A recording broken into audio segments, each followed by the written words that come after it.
इतनी उम्र हो गई है आपकी, अभी भी आप लड़की छेड़ते हैं? शर्म नहीं आती आपको? अरे मेरी जवान बेटी इसे नैन मटक्का कर रहे हैं, आप तो इसके पिता की उम्र के हैं, फिर भी लाइन मारते हैं। मम्मी, इन्होंने मुझे यहाँ बैठने में परेशान कर दिया था, बार बार घूरे जा रहे थे। मैं कुछ समझा नहीं। ये आप लोग क्या कह रहे हैं बहन जी? मैं कुछ समझा नहीं। बोली, आप मुझे घूर रहे थे कि नहीं? कब से परेशान कर दिया आपने मुझे। हाँ, मैं तुम्हें देख रहा था बेटा, पर मेरी नीयत वो नहीं थी जो तुम समझ रही हो। सब बूढ़े ऐसे ही कहते हैं, बेशरम कहीं के। आपकी बेटी का ऑपरेशन हो गया है बाबा, कुछ देर में उनको होश आ जाएगी और फिर आप उससे मिल सकते हैं। बहन जी, मेरी बेटी की तबीयत बहुत खराब थी और आपकी बेटी वहां बैठी हुई थी।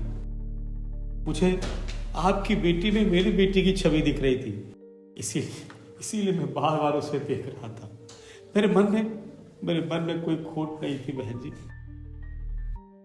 मेरी एक ही बेटी है और जब उसके जन्मने के बाद ही उसकी मम्मी की मृत्यु हो गई थी।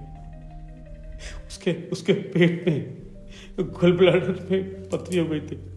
डॉक्टर ने कहा बहुत सीरियस है मेरी बेटी, बहुत सीरियस है, पर भी डॉक्टर ने आके बताया कि उसका सफल ऑपरेशन हो गया। मेरी बेटी बच गई। बेटी, अगर इसके बाद भी तुम मुझे बुरा आदमी समझती हो तो चप्पल खोल कर मारो।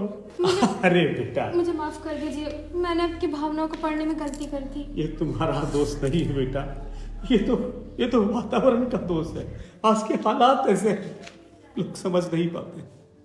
तुम्हारा दोष नहीं है बेटा।